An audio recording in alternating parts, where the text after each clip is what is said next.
इस वीडियो में त्रिभुज क्या होते हैं उसके प्रकारों को जो है समझेंगे। ठीक है, देखिए तो त्रिभुज क्या होती है, जिसकी तीन भुजाएं होती है उसे जो है त्रिभुज कहते हैं। क्या कहते हैं? जिसकी तीन भुजाएं होती है। कोण क्या होती है? जिसकी दो भुजाएं होती है। ठीक है, उसे जो है त्रिभुज, उसे जो है कोण कहते हैं। और त्रिभुज में क्या होती है? त्रिभुज में जो है जिसकी तीन भुजाएं होती है। ठीक है, अब ध्यान दीजिए, जिसकी तीन भुजाएं होती है उसे क्या कहते हैं? त्रिभुज कहते हैं। एक भुजा आपका ये हुआ, एक भुजा ये, एक भुजा ये। कोण में क्या होता था? कोण में जो है दो भुजा होते थे, एक भुजा ये और एक भुजा ये।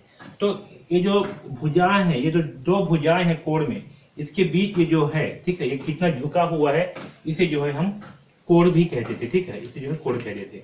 अब ठीक है, ध्यान दीजिए, यहाँ पास ये त्रिभुज है, इसमें कितने भुजाएं हैं? तीन भुजाएं हैं। ठीक है, तो इन त्रिभुज में तीन भुजाएं हैं। तो त्रिभुज जो है तीन प्रकार की होती है। क्या होती है? त्रिभुज जो है तीन प्रकार की होती है। समझिए, देखिए, जिन त्रिभुज के तीनों कोण न्यून कोण होते हैं, ठीक है, जैसे कि ये क्या है? त्रिभुज है। तो जिन त्रिभुज के तीनों कोण न्यून कोण होते हैं उसे न्यून कोण त्रिभुज कहते हैं। क्या कहते हैं? न्यून कोण त्रिभुज कहते हैं। तो देखिए, इसमें कितना कोण है? तीन। एक कोण ये, एक कोण ये और एक कोण ये। ठीक है, तो जब हम जो है इन कोणों को मापेंगे, क्या करेंगे? ये कोण है, इसे जो है मापेंगे।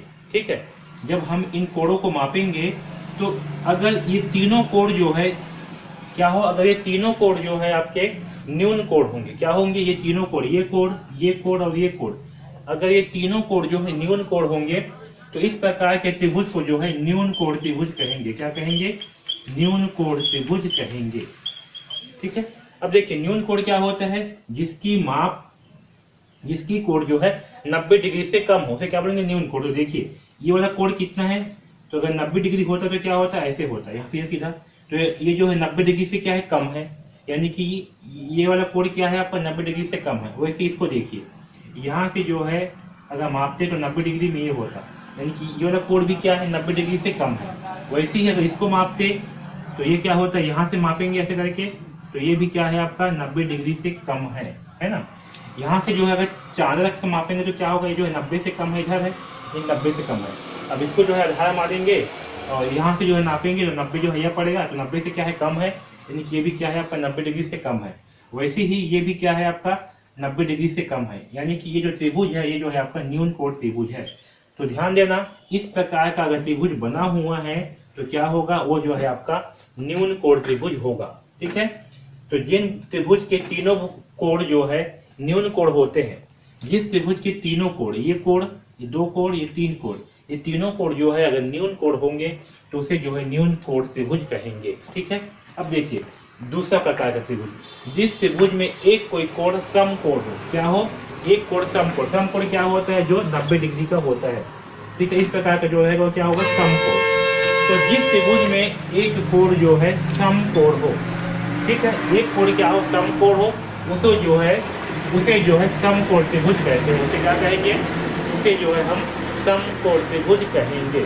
ठीक है, अब देखिए, ये जो है आपका त्रिभुज है, इसमें कितना कोण है? तीन। एक कोण ये है, एक कोण ये, एक कोण ये। तो इसमें जो है आपका ये वाला कोण क्या है? ये वाला कोण जो है आपका 90 डिग्री में है। किसमें? 90 डिग्री में, यानी कि ये क्या है आपका?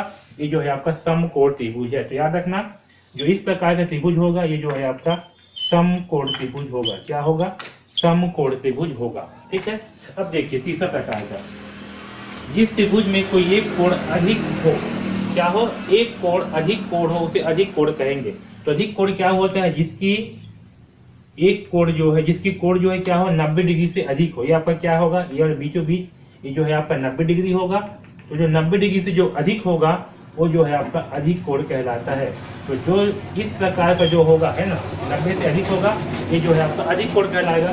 तो देखिए, जो त्रिभुज जो है इस प्रकार का हो, कहते हैं ये इस प्रकार का त्रिभुज है। इस प्रकार का जो त्रिभुज होगा ये जो है आपका अधिक कोण होगा, क्योंकि ये वाला जो भुजा है आपका, ये वाला ये क्या है? ये जो है 90 से अधिक है ना। ये वाला कोण क्या है आपका? 90 अंश से अधिक का कोण है। तो इस प्रकार का जो त्रिभुज है ये जो है आपका अधिक कोण त्रिभुज कहलाएगा। क्या कहलाएगा? इस प्रकार का जो है अधिक कोण त्रिभुज कहलाएगा। ठीक है, तो ध्यान देना, जिस त्रिभुज में कोई एक कोण अधिक कोण हो उसे अधिक कोण कहेंगे। ठीक है, तो ये जो है आपका अधिक कोण त्रिभुज का उदाहरण है। तो जो इस प्रकार का त्रिभुज होगा वो आपका अधिक कोण होगा, जो इस प्रकार का होगा वो आपका सम कोण होगा, और जो इस प्रकार का होगा आपका न्यून कोण होगा। याद रखें न्यून कोण में क्या होगा, 90 डिग्री जो है ऐसे झुका हुआ होगा, ठीक है। सम कोण में एक जो है 90 अंश बना होगा, और अधिक कोण में एक जो है आपका पीछे की ओर झुका होगा। तो समझ जाना कि क्या है आपका अधिक कोण प्रकार का त्रिभुज है। तो इस प्रकार से जो है ये आपका त्रिभुज हुआ, ठीक है। चलिए अब जो है समझते हैं आयत। अब जो है हम आयत क्या होती है उसे जो है समझेंगे। तो देखिए आयत क्या होती है। तो यहाँ पर देखिए आपको आकृति जो है बनी हुई दिखाई दे रही है। तो देखिए सबसे पहले समझिए कि चतुर्भुज क्या होती है। तो देखिए ऐसा आकृति, ऐसा बंद आकृति जिसकी 4 भुजाएं होती है उसे क्या कहते हैं, हम चतुर्भुज कहते हैं, ठीक है। ऐसी बंद आकृति जिसकी 4 भुजाएं होती है उसे क्या कहते हैं, चतुर्भुज कहते हैं, ओके। अब देखिए ये क्या है, आपका एक आयत है। तो आयत क्या होती है, देखिए आयत क्या होता है, ऐसा चतुर्भुज जिसमें आमने सामने की भुजाएं समान लंबाई की हो तथा चारों कोण समकोण हो, आयत कहलाता है, ठीक है। कैसा चतुर्भुज, तो ऐसा चतुर्भुज जिसके आमने सामने की भुजा, जैसे किसके सामने की भुजा कौन सा होगा, ये होगा। इसके सामने की भुजा कौन सा होगा, ये होगा। इसके सामने की भुजा जो है ये इसके बराबर होगा, इसके सामने की भुजा इसके बराबर होगा, ओके।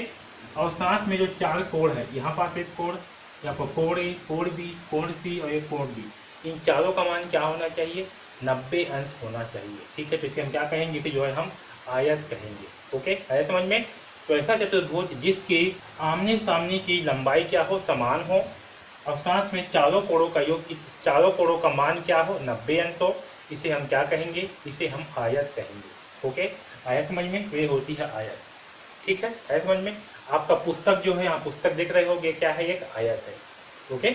चलिए अब समझते हैं कि वर्ग क्या होता है। तो देखिए वर्ग क्या होती है, ऐसा चतुर्भुज या ऐसा आयत जिसकी चारों भुजाएं की लंबाई समान है, ठीक है।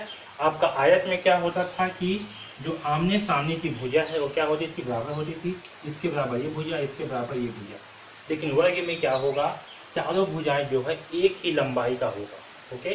क्या होगा, चारों भुजाएं जो है एक ही लंबाई का होगा, उसे हम क्या कहेंगे, वर्ग कहेंगे। और साथ में ही प्रत्येक कोण 90 अंश का हो, इसमें भी क्या होगा, प्रत्येक कोण जो है आपका 90 अंश का होगा, इसे हम क्या कहेंगे, वर्ग कहेंगे, ठीक है। तो ऐसा चतुर्भुज या ऐसा आयत भी बोल सकते हैं, क्योंकि आयत में क्या है आपका चारों भुजाएं होती है, इसमें भी जो है 90 अंश का कोण होता है, इसलिए ऐसा चतुर्भुज या आयत जिसकी चारों भुजा की लंबाई समान हो, वह प्रत्येक कोण 90 अंश का हो, उसे वर्ग कहते हैं। है समझ में।